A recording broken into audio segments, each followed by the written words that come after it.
हम विचार करें कि हमारे अंदर सुख की कामना ही क्यों उठती है। हम सब जीवों का एक लक्ष्य है, सुख मिले। वो सुख कहाँ है, इसके बारे में सबका अपना अपना विचार है। सबकी चित्त वृत्ति अपनी अपनी है, लेकिन लक्ष्य सबका सुख ही है।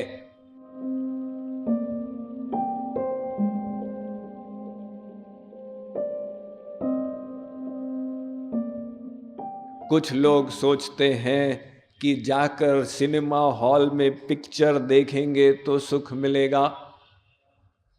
कुछ लोग सोचते हैं कि अगर वो इंडिया वेस्ट इंडीज का क्रिकेट वनडे इंटरनेशनल देख दें उससे बड़ा कोई सुख नहीं। कुछ सोचते हैं कि अगर स्वामी जी का प्रवचन सुन ले तो मजा आ जाए। अब सुख कहाँ है, इसमें सबका अपना अपना विचार है। मुंडे मुंडे मतिर भिन्ना तुंडे तुंडे सरस्वती विचित्र रूपा खलु चित्त वृत्तयः।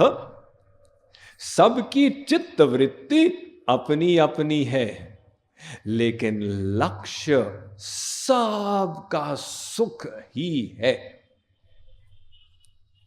और दिन भर हम जो करते हैं 24 घंटे तैल धारावत विच्छिन्न एक सुख प्राप्ति की खोज में ही करते हैं। कभी बैठते हैं सुख के लिए, कभी खड़े होते हैं सुख के लिए, कभी आप जाके सो जाते हैं सुख के लिए, कभी उठते हैं सुख के लिए। आप रात को सोते हैं ना? जी स्वामी जी, सब सोते हैं 10 बजे, 9:30 बजे, 11 बजे, 12 बजे। क्यों सोते हैं? सोने में मजा आता? बहुत मजा आता। हमारा वेद कहता है कि विश्व का सबसे बड़ा सुख ये क्या है? गहरी नींद का सुख। जब गहरी नींद में आते हैं, यानी आप जब सोते हैं तो वो तकिए पर सिर रख के अपने हाथ पैर को अंड बंड ढंग से रख के और निद्रा आने का ध्यान करते हैं, तो पहले तंद्रावस्था आती है, फिर स्वप्नावस्था आती है। तो स्वप्नावस्था में सुख नहीं मिलता, क्योंकि वहां भी राग द्वेष मार धाड़ ये चलता रहता है। किंतु जब स्वप्न बंद हो जाते हैं और आप गहरी नींद में चले जाते हैं, तो गहरी नींद का सुख ये माया के संसार का सबसे बड़ा सुख है, ये वेद कहता। यद्यपि वो वास्तविक सुख नहीं है, लेकिन उसमें संसार के दुख मिट गए। तो वो संसार के दुखों की निवृत्ति हो गई, इसीलिए इतने बड़े सुख की अनुभूति हो रही है। तो ठीक है, सोने में सुख है। आप ऐसे कीजिए, आप अपने ऑफिस से छुट्टी ले लीजिए 4 दिन की अनपेड लीव, हम आपके तनख्वाह की व्यवस्था कर देंगे। आप केवल सोते रहिए 12 घंटे 16 घंटे उठे, है खबरदार 20 घंटे अब तो उठे बिल्कुल नहीं। अजी साहब कहाँ तक सोते रहेंगे? आप तो कह रहे थे सोने में सुख है। नहीं, अब उठने में सुख मिलने शुरू हो गया। ये देखिए, प्रक्रिया उल्टी हो गई, लेकिन सुख का लक्ष्य वो ही बना हुआ है। तो वेद कहता है कि निरंतर प्रत्येक क्रिया में हम लोग सुख खोजते हैं, यहां तक कि अगर हम रोते हैं वो भी सुख के लिए रोते हैं।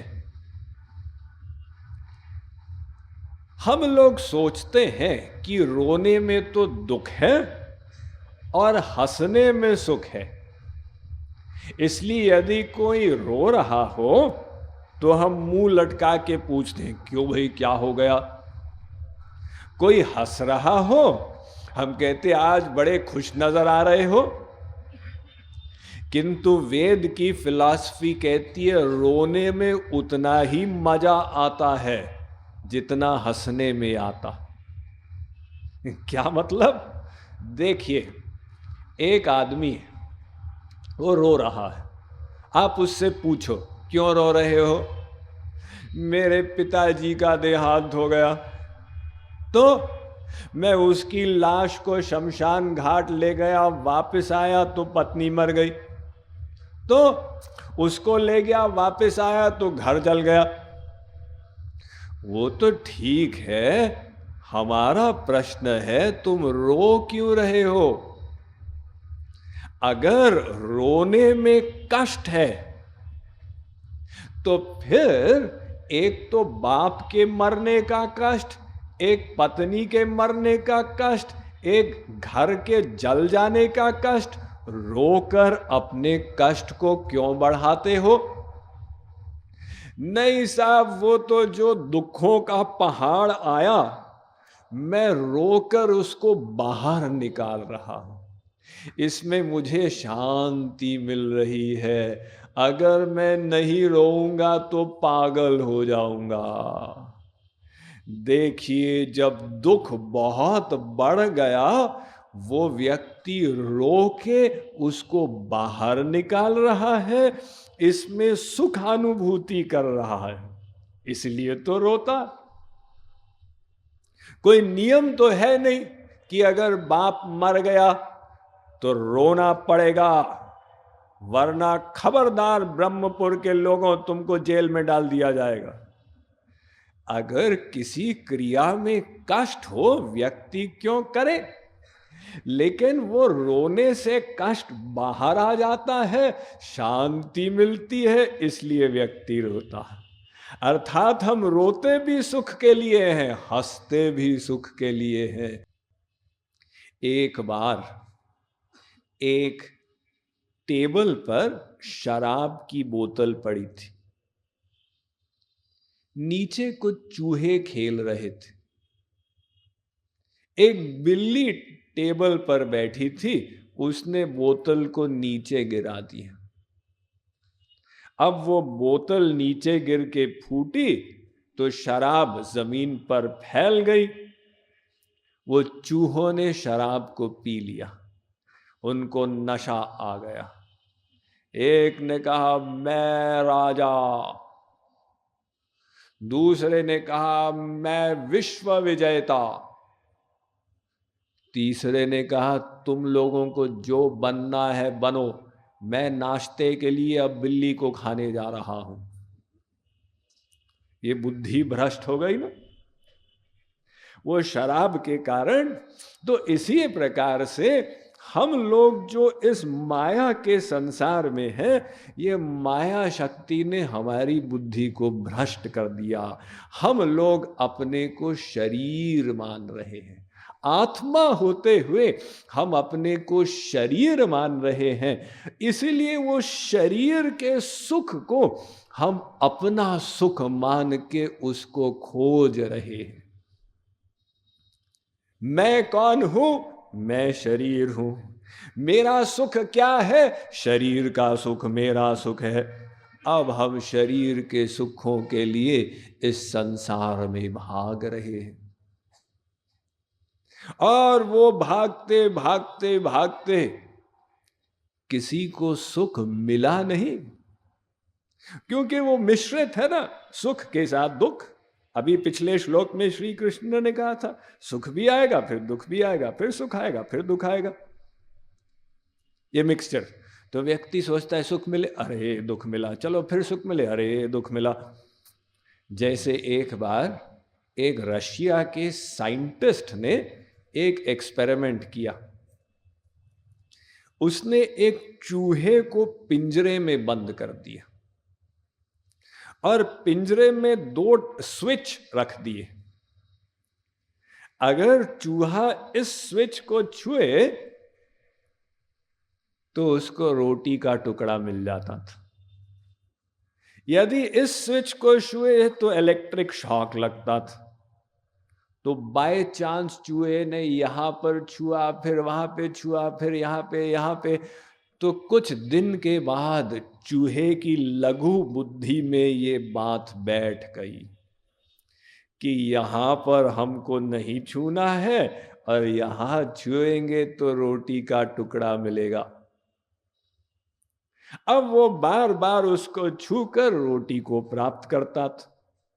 जब साइंटिस्ट ने देखा कि चूहे ने तो सीख लिया है, साइंटिस्ट ने स्विच बदल दिए। अब यहां पे छुओगे तो शॉक लगेगा, यहां पे छुओगे तो टुकड़ा मिलेगा। पहले तो चूहा गलती करता गया, लेकिन बाद में चूहे की समझ में आ गया, अच्छा अच्छा अच्छा ये मामला है। तो अब वो उसको छू के वहां से टुकड़ा प्राप्त करता था। जब साइंटिस्ट ने देखा कि चूहे ने फिर से सीख लिया है, साइंटिस्ट ने फिर से उल्टा दिया। अब फिर धीरे धीरे चूहा समझ गया, तो साइंटिस्ट उल्टाता गया। लास्ट में चूहा बेचारा बिल्कुल ही कंफ्यूज्ड हो गया। अभी तो रोटी मिल रही थी, अभी शौक लगा, अभी शौक लग रहा था, अभी रोटी मिली। साइंटिस्ट ने पिंजरे के दरवाजे को खोल दिया, तुम आजाद हो, भागना चाहो तो भागो। लेकिन चूहे की भागने की इच्छा ही खत्म हो गई। वो उसी में मोहित हो गया कि अभी टुकड़ा मिलेगा, अरे शौक लगा, नहीं मिलेगा, अरे नहीं मिला। यानी वो स्वतंत्रता से अब विरक्त हो गया। तो उसी प्रकार से हम लोग भी अपने को शरीर मान के सुख के पीछे भागते हैं। वो सर्दी गर्मी के समान दुख ही साथ साथ आता जाता है, हम इसी भ्रम में चक्की पीसते जाते हैं। तो अगर कोई इस बात को काटने के लिए ये ज्ञान रखे बुद्धि में कि नहीं नहीं नहीं नहीं नहीं, मैं तो शरीर हूं ही नहीं, मैं आत्मा हूं, और आत्मा का सुख इस संसार से मिल ही नहीं सकता, ये निश्चय कर ले। क्यों? क्योंकि आत्मा दिव्य है। जैसे आप अपने कान से देख नहीं सकते, नासिका से आप सुन नहीं सकते, कान केवल शब्द ग्रहण करते हैं, नासिका केवल सुगंधी ग्रहण करती है, सर्वत्र कायदा है। ऐसे ही आत्मा दिव्य है, परमात्मा का अंश है, आत्मा का सुख परमात्मा से ही मिलेगा। अब हम उसको शरीर की इंद्रियों के माध्यम से देना चाहे, इंद्रियों के विषयों का सुख, इससे आत्मा का प्रयोजन हल हो ही नहीं सकता। तो ये बात अगर कोई बुद्धि में बिठा ले, ये दोनों ज्ञान, पहला कि मेरे सुख की इच्छा स्वाभाविक है क्योंकि मैं भगवान का अंश, और दूसरा ये संसार का सुख मेरी आत्मा को संतुष्ट नहीं करेगा, इसलिए मुझे इससे विरक्त होना है। तो बस फिर वो व्यक्ति अर्जुन संसार के सुख दुख से परे होकर और भव सागर को पार करने का अधिकारी बन जाएगा।